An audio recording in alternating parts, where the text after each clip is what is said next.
আজকে আমি ভাগ করতেছি আলু দিয়া, তারপরে মুরগির মাংস দিয়া। মাংসটি আগে আমি ধুইয়া নিছি, ধুইয়া তারপরে সাথে আলুও কুটা নিছি।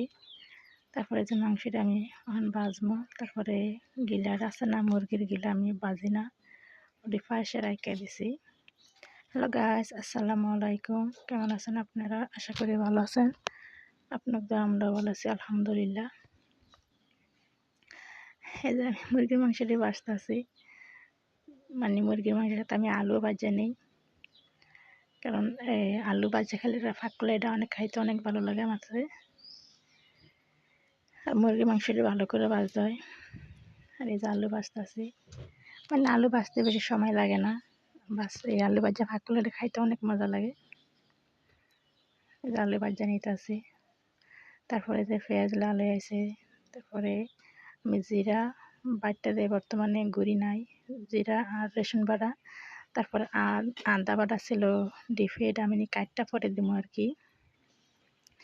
মরিচের গুঁড়া, হলুদের গুঁড়া, তারপরে স্বাদ মতো লবণ এটা দিয়া, তারপরে পানি দিয়ে দিলাম।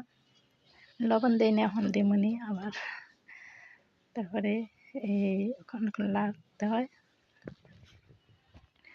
তারপরে এতে মানে মশলাটা কষায় তারপরে দিয়ে দিচ্ছি আলু টালু সব কিছু, আলু আর এই যে মাংসটা, সাথে হালকা একটু জল দিছি, যেমন কষাইতে এটা সুবিধা হয়।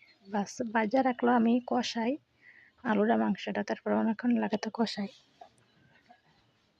যখন এর ভিতরে লাগে মশলার ভিতরে। মানে আমি কাঁচা ভাগ করি না, আমরা বেশিরভাগই ভাজা ভাগ করি, এটা খাইতে অনেক ভালো লাগে মাংস বা আলু। এই মানে তরকারি জল দেওয়ার পরে ইয়ে করতেছি, তারপরে তরকারি লাইড়া চাড়া রাখতেছি, মনে করেন যেমন আর তরকারি সব ডিউ ফুটে নিচে যা নিচে ডিউ ফুটে ওঠে, এরকমভাবে। তরকারি আমার হনও হয় নাই, পাওয়ালো বসানো ছিল। তারপরে আমার তরকারি রান্না শেষ, এখন খাওয়ার পালা। আমার মেয়ে, তারপরে আমার ছেলে খাইলেছে আগে, মেয়ে আর আমি একসাথে খামো। একসাথে খাইতে বসছি, তারপরে হালকা একটু গেছিল কারেন্টটা, আলোটা একটু নিবানো ছিল, কিছু মনে করেন না। এই যে আমরা এখন খাইতে বসি। যদি ভিডিও ভালো লাগে বেশি বেশি সাপোর্ট করবেন, ভালো থাকবেন, পাশে থাকবেন। আল্লাহ হাফেজ।